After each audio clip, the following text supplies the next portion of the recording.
Welcome, everyone, to the United Voices program, hosted by the South Asian Bar Association of Florida, often referred to as SABA Florida.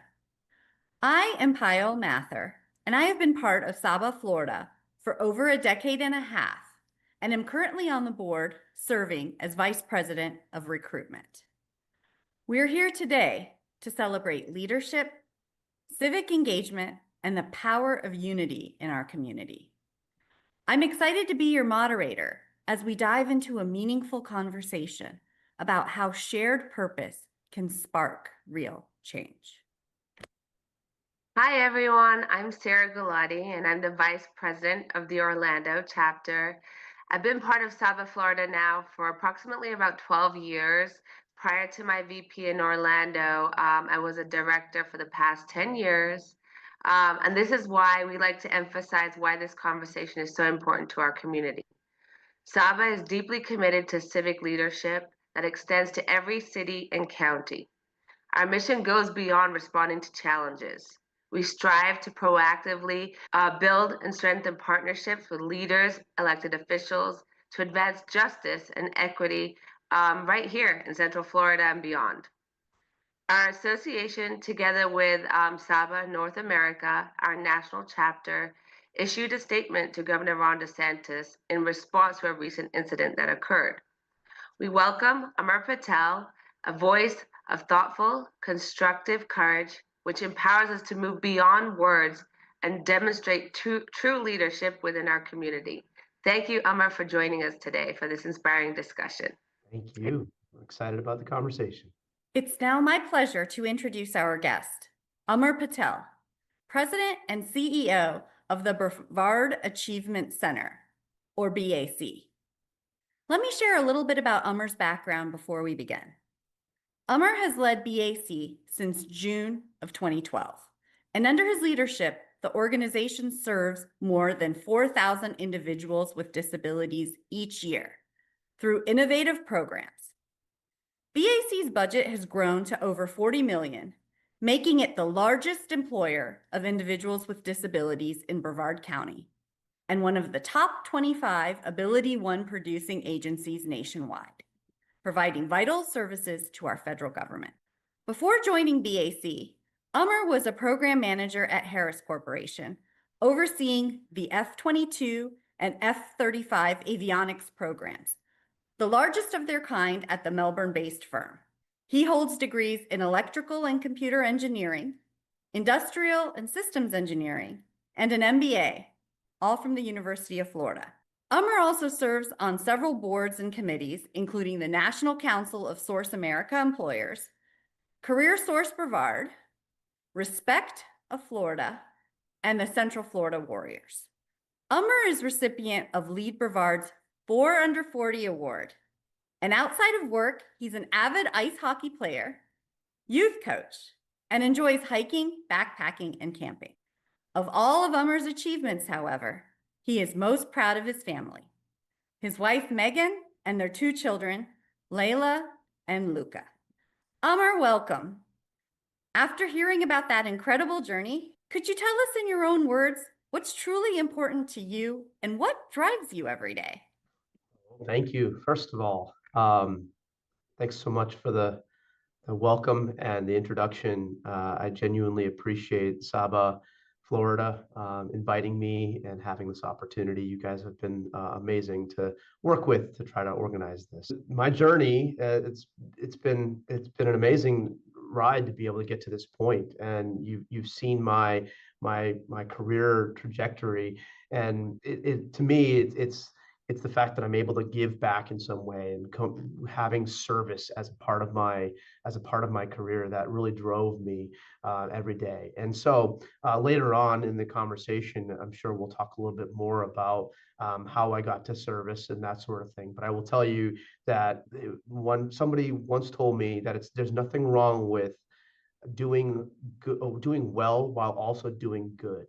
And trying to find the combination of the two in what you do every single day was something that I was very fortunate to be able to come upon about 13 years ago when I started working at BAC.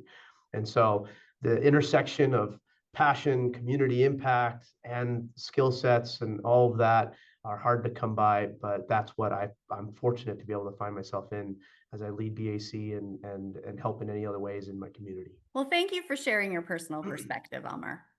Now let's talk about your work at BAC. You've been leading BAC for over a decade now, serving thousands of individuals with disabilities. How's that experience shaped your values around equity, advocacy, and generally standing up for marginalized voices? One of my favorite things to do is share stories of my time at BAC because it really does help shape what I've learned and the values that I've attained. So, just as a quick story, there's an individual that works at BAC who has been working at the Patrick Space Force Commissary for 2 decades now. She's been with BAC this entire time. But before that, she was an individual who was unable to sustain a job and a career. And all she wanted to do was be able to be a part of our community, earn an income, be a part of this, our own community here. And she was unable to. She was passed around because of her disability. She has deafness, she has other skin related diseases and other things that were limiting her. She'd have a job for 3-4 months and she'd get fired. Through the opportunities that we gave her, all we are doing is giving her accommodations and supports. She was able to have a career, get promoted, have a significant other, and buy a car, have a house, all of the things that help us live part of the American dream, right? And so that feeling that you get from hearing that story, that feeling you get from elevating an individual and seeing that be possible, you get energized to go to work every single day. That has really shaped how I come into work every day and shaped how, the philosophies that I have. All too often, the people around us are unawares of the situation or their own perceived mindset that affects another person's life. This individual was affected with a perception that she's unable simply because of what she had to work through. And that limited her and her possibilities. And that's what I've learned. And that's something that I pride our entire team at BAC to have decided that this is something that they want to change in our world, right? And change that perception and mindset. Well, thank you for that, Amar. So it's clear that service and inclusion are central to your journey. Can you tell us a little bit about what inspired you to dedicate your life to promoting dignity and inclusion? I mean, was there a turning point or an experience that set you on this path?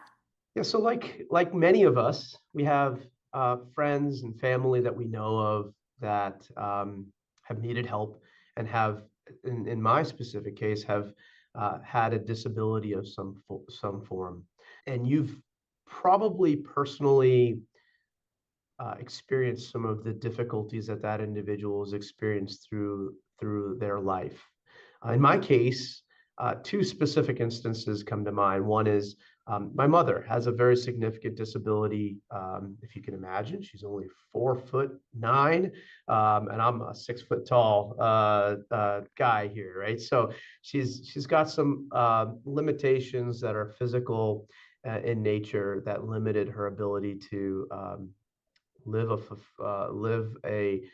have a career and have a job. And I lived in that household, in a household where, as a single mother, she was raising me and trying to find a job and sustaining a job. And the idea that the only way she was able to have a job was because a family member helped us out and gave her a job, right? And that led to so many opportunities from there.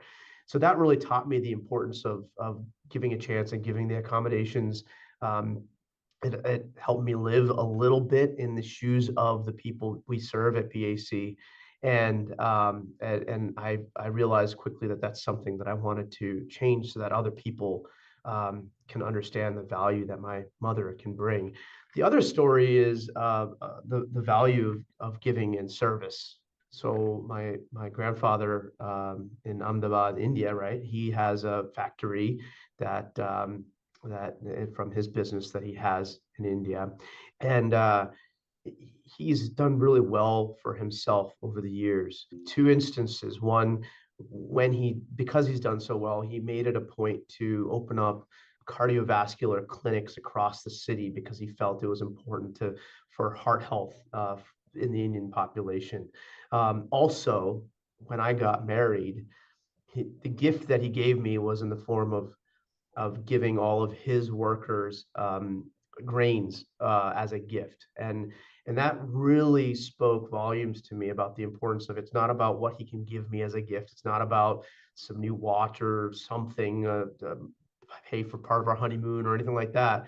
No, it was giving to others, and that realization, that feeling that my wife and I were able to have from that giving moment. So those two things combined, and realizing that sort of personal passion point can meet the skills that I've achieved through my career, was really the turning point that led me down a path of doing this. And then pair that with that first moment of a story that you see in real life of the impact, and you realize this is something that is something we all need to be thinking about and doing, and trying to solve for forever. And so that's how I ended up getting to this point. Well, both of which were definitely impactful stories. So thanks for sharing that. Recently, you've been a public voice on some very important issues. When you heard Councilman Langevin's remark in Palm Bay, was there something specific that resonated with you that made you feel compelled to respond to those statements? And for those who feel maybe uncertain about speaking up, what would you say to encourage them to find their voice? So, Payal, I want to first start by saying I wasn't the only voice. There was a lot of folks that rose up and decided to speak up against what Mr. Langevin was saying. And I'm very proud of our peers that were willing to take the time and willing to be vulnerable in a moment to be able to speak about their truth and their situation. And every single one of us had a different perspective, and every single one of us had a different probably reason to be there. The reason that came across my mind was twofold. One was a moment of frustration and anger that swept over me, and fear that swept over me because of things that I had experienced personally in my time, and growing up in Massachusetts and in Florida, and some of the treatment that I had had, and thinking that, hey, so much progress has been made, and then realizing, oh no, maybe not. And then the second half of that was, and I have two children. My kids came across my mind pretty much instantly, and I have a 11-year-old and a 9-year-old at home, and just already knowing that as an 11 and a 9-year-old, they're already dealing with bullying and being made fun of at school for whatever reason. But now the fact that peers are now going to be enabled to feel and think that way because of people in leadership that are allowing that, facilitating that, encouraging that, essentially with the words I use. That really got me very emotional, and made me feel like if I didn't say something, I would feel empty and not be able to move on. And that's, at the end of the day, some of this is selfish in the sense that I didn't feel like I could move on with the rest of what I needed to do, come to work, whatever, unless I at least had an opportunity to say that impact, to talk about that impact of my fear for my children, and the fear of the impact it had on my peers. And that's really what drove me at the end of the day. And I will tell you, the stories I heard from our peers was similar, and it was people coming from India, going through Africa, and dealing with sort of becoming doctors and lawyers. It's amazing to see all these stories come together. Well, piggybacking on what you just said, as you know, the South Asian community across the country has reacted strongly to the councilman's remarks. For example, Illinois Congressman Raja Krishnamurthy said, "There's nothing foreign about standing up for my fellow Americans." How'd that statement land with you? And what do you think it means for younger Americans of South Asian descent who sometimes feel caught between two different cultures? Yeah, I know the feeling of being caught between two different cultures, right? That is what it is to be American, though. And I didn't answer necessarily one of the questions you had in as a part of the other question, which was how do you encourage others to find their voice? And it's that aspect of storytelling and telling the truth from your experience that really resonates with people. And what the Congressman Krishnamurthy is saying is similar to that. It's standing up for fellow Americans is not foreign, and we all have our own story to live and tell and speak to. It is only American to be an advocate and to speak up and speak to your situation. That's what we're built on.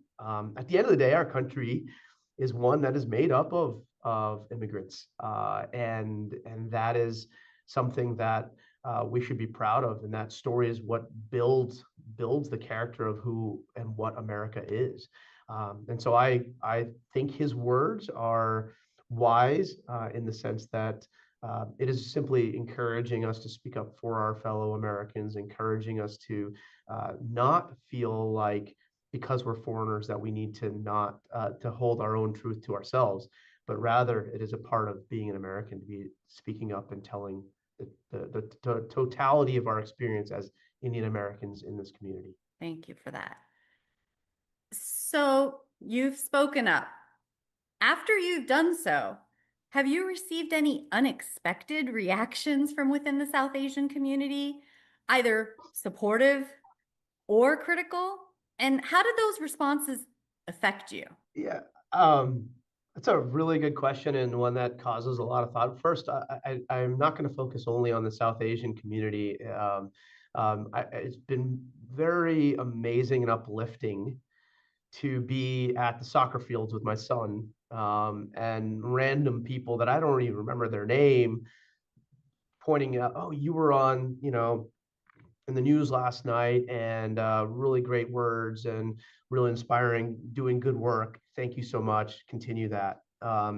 And it is uplifting to see that. It's really important to see some of that allyship and support from communities that are not just our South Asian and Indian communities, but rather from the rest of Brevard County, and those in Palm Bay city limits. And so that is uplifting and puts a little bit of wind in our sails to be able to continue the conversation.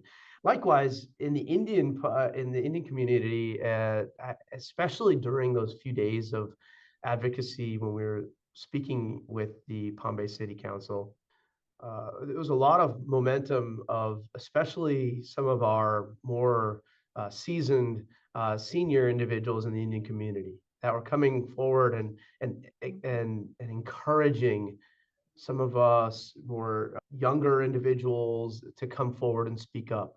And I love that. I think there was sort of a little bit of acknowledgement that in today's age, we've got to have voices from all segments and all ages speak up, but also that an acknowledgement that maybe it's our turn to carry forward the message of the importance of being an Indian American, and how we are a part of this community.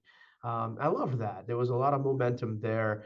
I remember many of you may have seen the news video of a short conversation with a news anchor, and there was actually an individual, I don't even remember his name, but he pulled me, an older gentleman that was like pulling me and making sure that I was going in front of the camera because he understood the importance of having that voice paired with one of our more senior individuals in our community that had also spoke to the news that afternoon.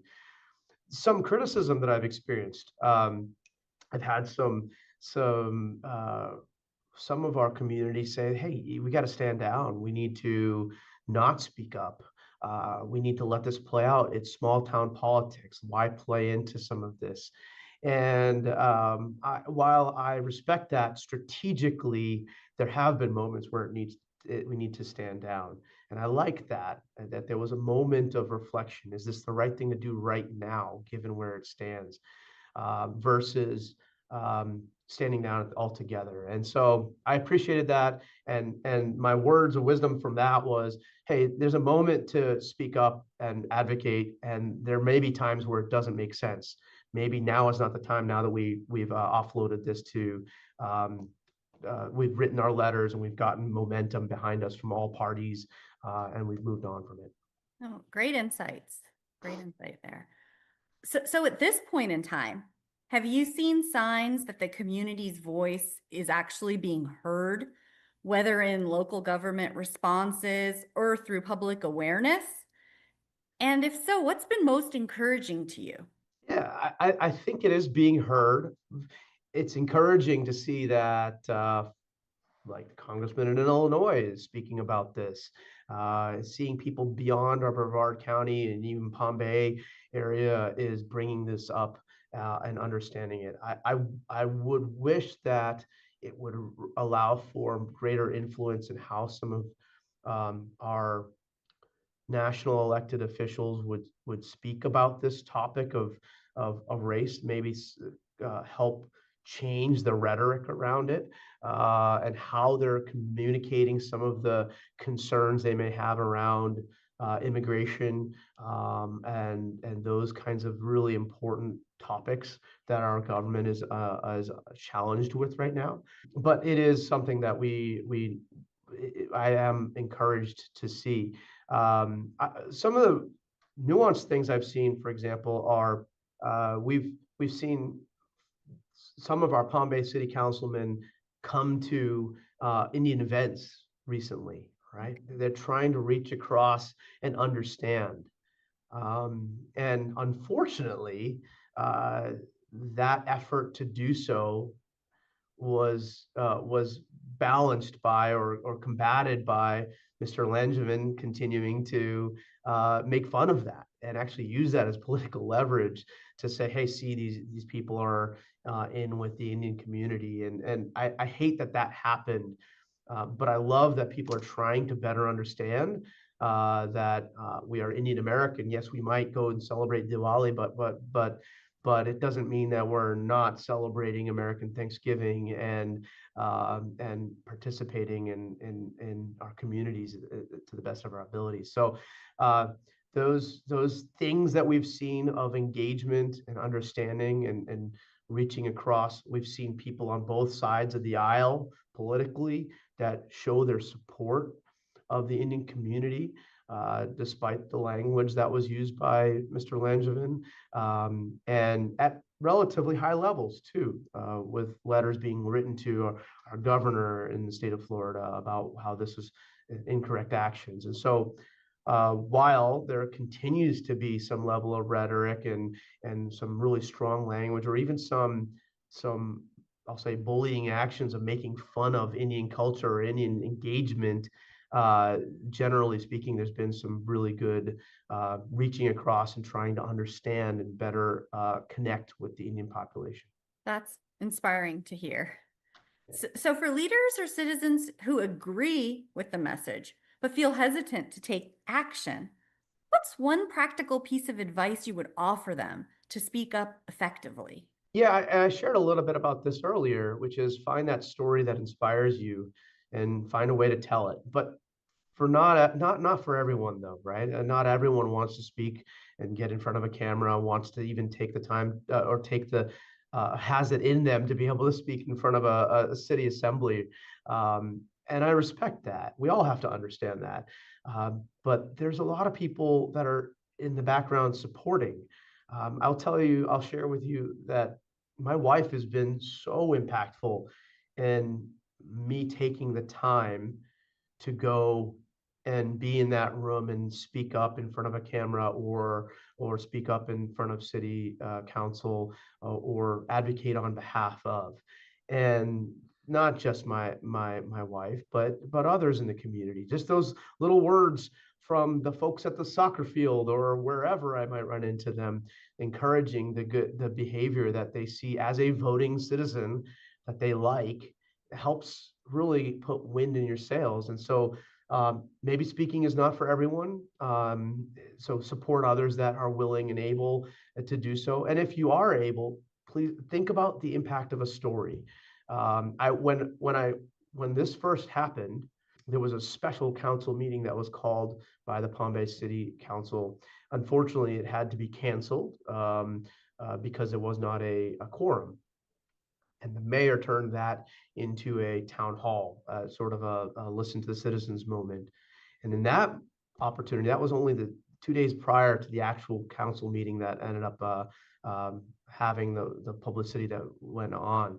And in that moment, the mayor listened specifically to my story about the impact to my children and the bullying and the green light that's a sort of essentially given by some of the languages used.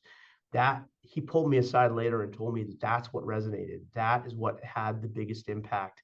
That's what made him be emotional, and you could see that both of us were emotional in that moment when I was telling that story. So it's about storytelling. It's about that personal experience and reflecting on it and telling the truth from there. So, Amar, as community leaders, how can we encourage more people to respond constructively rather than reactively to incidences like this? What do you see as the role of dialogue versus confrontation when addressing prejudice or other kinds of bias? I think it's so important. I think in order to build that bridge, in order to shake hands and move forward, we may disagree on something, but we have to be able to stand side by shoulder to shoulder as American citizens. And that dialogue is so critical. It is essentially, in today's world of politics especially, that dialogue has seemingly gone further away, and we're now pontificating and jabbing at each other more and more. And I hate that. It's and the only way we're going to fix that is by having moments of conversation. When I spoke at the Palm Bay City Council meeting, I made a point to recognize that that day happened to be Mr. Langevin birthday. It was also Gandhi's birthday. I also made it a point to acknowledge the fact that he was a veteran, that he had served, and thanked him for that. Those are truths. Can't undo that. We have to see that humanity and in him and have that empathy towards that situation, because if we don't uh, create an opportunity to further the conversation. And so, unfortunately, in today's government activities, we're seeing less and less of that. But I think that we have to start at our level, that's what we value, that we value standing across from each other, looking at each other in the eye, shaking hands and moving on. And so it starts very young, right? It starts with sports. It starts with whatever, in ice hockey, we have the thing at the end of the game, after the battle, you must go and shake hands after every single game. We do that even as adult men's league hockey players. This is something that we do. And that should continue in everything we do going into our adult lives as we're disagreeing on policies around immigration and what it means to be an American or some of those really important topics. Very true. So beyond individual responses, what's the single most important action local leaders and civic organizations can take now to prevent similar incidences such as this from escalating in the future? I struggled with this one. I think this has to do with connecting with our elected officials, showing that the Indian community is here and we're a fabric of our community. We were reactionary, right? Many of our Indian community are such an important part of the fabric of the communities, from lawyers, doctors, engineers, nonprofit service people to factory workers. But we're often misunderstood or marginalized simply because we don't want to have a target or want to be the center of conversation. And so sometimes we need to make those connections in advance. I'm fortunate that my career at BAC has led to me to be able to have an opportunity to have relationships with many of our elected officials, not only in the city, county, state, and even at the federal level. So that allows them to see me as an important part of the community. And many would not even have seen me or thought of my cultural heritage as anything different, right? And that helped. But if we do more of that, that will span the gap and help those that might be critical, like Mr. Langevin, to understand we're a necessary part of our community because of the perception, our own realities that we bring to each situation, whether it's doctors, lawyers, assembly workers, whatever it might be. Now, that's a great point because you're relating back to the earlier question too, right? About how to be constructive or proactive in the communications and the community as opposed to just being reactive. So great point there. Looking back, what lessons did you personally take away from this experience about resilience, communication, and allyship? Yeah, so one immediate, I'll say, observation as opposed to a lesson is that unfortunately, this situation caused me to realize that we haven't progressed much from some of the racial rhetoric that might have existed. And it's not just the Indian community. And that's an unfortunate observation. And some of it might be that we're walking a little bit backwards on it. And so I think that's really unfortunate. We have to get ahead of that somehow. And the allyship aspect of learning to ally, what was amazing to me is I had folks at BAC that work for BAC here, team members of mine that chose to want to come and speak up on behalf of our community. And that spoke volumes. We need that to continue. We need that to be a part of who we are and how we engage with the community. And so I like the word allyship. I like the use of connections and communication as a way to just SABA as an example can be some of that, right? Helping make those connections with other. I'm sure there's other communities that are related to legal supports from other whether it's races or ethnicities or not, right? And I love that. And so we have to use those communities to bring those allies together to show that, hey, we're focused on the same thing here. And finally, Elmer, if you could deliver one message to South Asians who feel invisible or misunderstood today, what would that be? Yeah, I've already shared a little bit of my punchline on this one throughout the conversation, but I'll double down on it. Each of us has our own story or has our own perception, and you need to tell it. You need to be somehow communicate it. It is so important. There's depth and breadth to who you are and your experiences as an Indian, as South Asian, and that is important in building the fabric of what it means to be an American. And last thing I'll say is that you have to speak up. We have to start now with building those connections, not just through politics, but every day in your careers.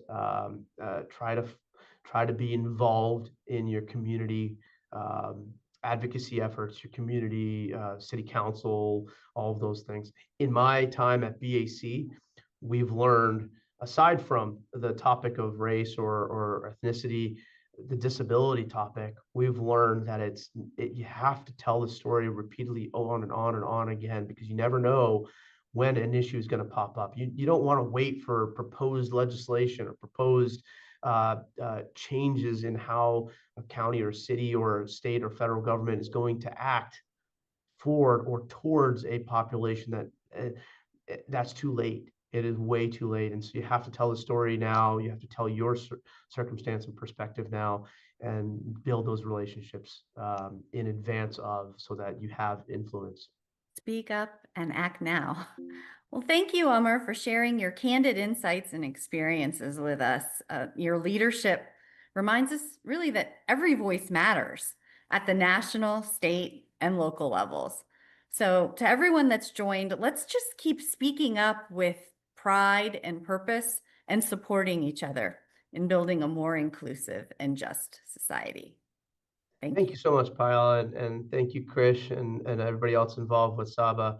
I hope this is very helpful. I hope that this is in some form inspiring, and but I do want to share that we also need to recognize the other folks that stood up and spoke up regarding this instance, and then all those that supported that as well, not just the folks that were willing to be in the limelight, but also those that supported this and wrote letters like SABA did, or some of our other elected officials have. It's a difficult topic. At the end of the day, politics is difficult in all ways, and so I appreciate the advocacy and the supports that were given. Not just me. I'm one piece of a very big pie of many people that were involved in this. So thank you so much for the opportunity. I'd just like to also mention, thank you, very much for coming today, and thanks everyone joining today as we wrap up an incredible session. Thanks to Payal for moderating, and Amar for joining us and spending your valuable time with us this afternoon. For those that don't know, I'm Krish Thacker, president of SABA Florida. This conversation today has been particularly interesting and meaningful because for us at SABA Florida, we're passionate about empowering South Asian legal professionals and advocating for justice and inclusion. Through our United Voices program, we spotlight leaders like Amar who inspire us and help us move our community forward. As both Payal and Sarah mentioned at the beginning of the call, SABA Florida is deeply committed to civic leadership.